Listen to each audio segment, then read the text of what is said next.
Mimi nina masters ya engineering. Sitabidi aonyeshe kile cheti cha masters ya engineering. Wale watatoroka wenyewe. Na kama wako hapo waliodanganya wana masters, wana PhD, waanze kuondoka mapema.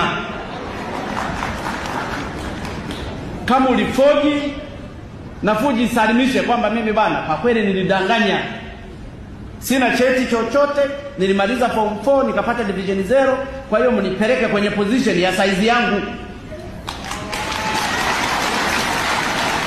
Hilo nalo jamani mnachukia. Hilo nalo mnachukia.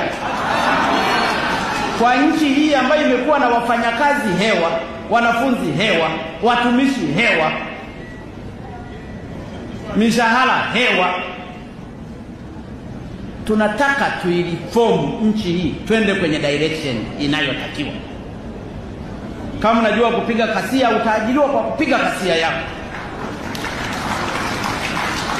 Sio mtu uende hapo. Tena ngoja niwaambie, unajua nini makuli, wala msihangaike.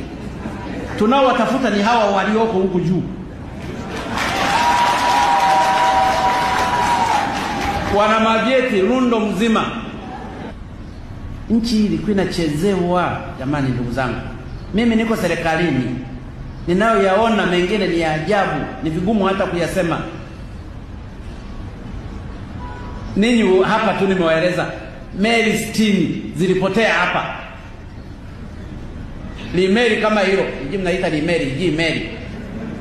Ije ya kwanza, ya pili, mpaka 60 zisijulikane hata kama zilitua hapa. Watu walikuwa wanafanya kufuru. Na ndio maana wale wote waliohusika kwenye mambo ya ovyo ovyo, hasa hawa wakubwa wakubwa, kwa sababu ukishanyosha huko juu, wa chini watafata tu. Ndio maana mimi nataka niwanyoshe kabisa wa huko juu. Wa chini huwa wanaonewa tu.